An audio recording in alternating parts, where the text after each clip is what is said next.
జలాలను ఇవాళ ఖమ్మం రైతాంగానికి ఇచ్చే ప్రయత్నం చేస్తున్నాం. ఇది సరిపోతుందా అంటే సరిపోదు.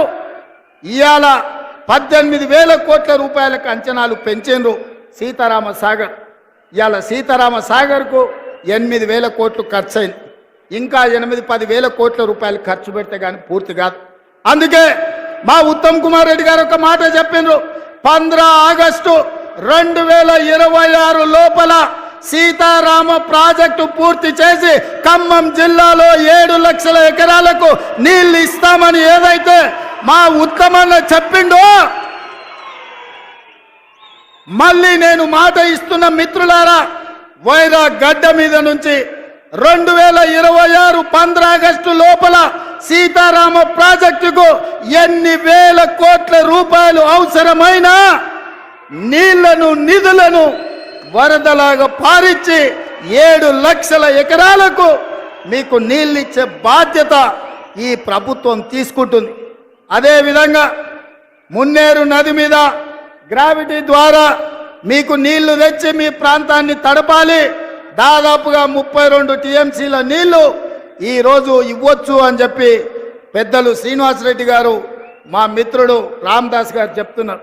తప్పకుండా మున్నేరు నది నుండి గ్రావిటీ కాలువల ద్వారా మీకు తేగలిగిన నీళ్లను మా సాంకేతిక నిపుణులతో అధికారులతో మాట్లాడి తప్పకుండా మున్నేరు నది మీద నుంచి మీకు నీళ్లు తెచ్చిచ్చే బాధ్యత కాంగ్రెస్ పార్టీ తీసుకుంటుంది.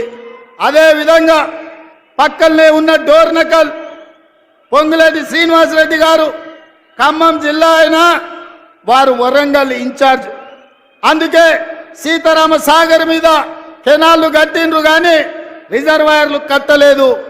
కురివి వీరభద్రుడి సాక్షిగా డోర్నకల్ ప్రాంతానికి 15 టీఎంసీల రిజర్వాయర్ కడితే ఆ ప్రాంతానికి కూడా నీళ్లు వస్తాయని వారు సూచన చెప్పి చేస్తున్నారు.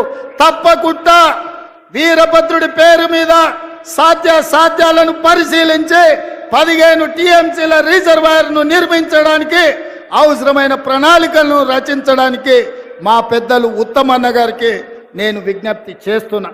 మిత్రులారా, నేను ఇవాళ ఒకటే మాట చెప్పదలుచుకున్నా. ఇన్ని వేలాది మంది ఇన్ని గంటలైనా వైరాలో వచ్చి కూర్చొని కాంగ్రెస్ను ఆశీర్వదించడానికి వచ్చినందుకు మీకు అభినందనలు తెలియజేస్తూ, ఆర్టీసీలో ఉచిత ప్రయాణం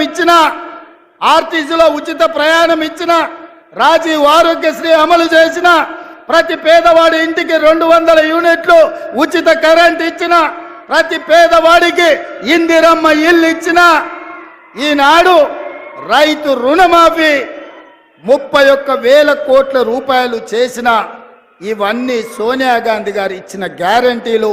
ఈ గ్యారంటీలను అమలు చేసే బాధ్యత నాది.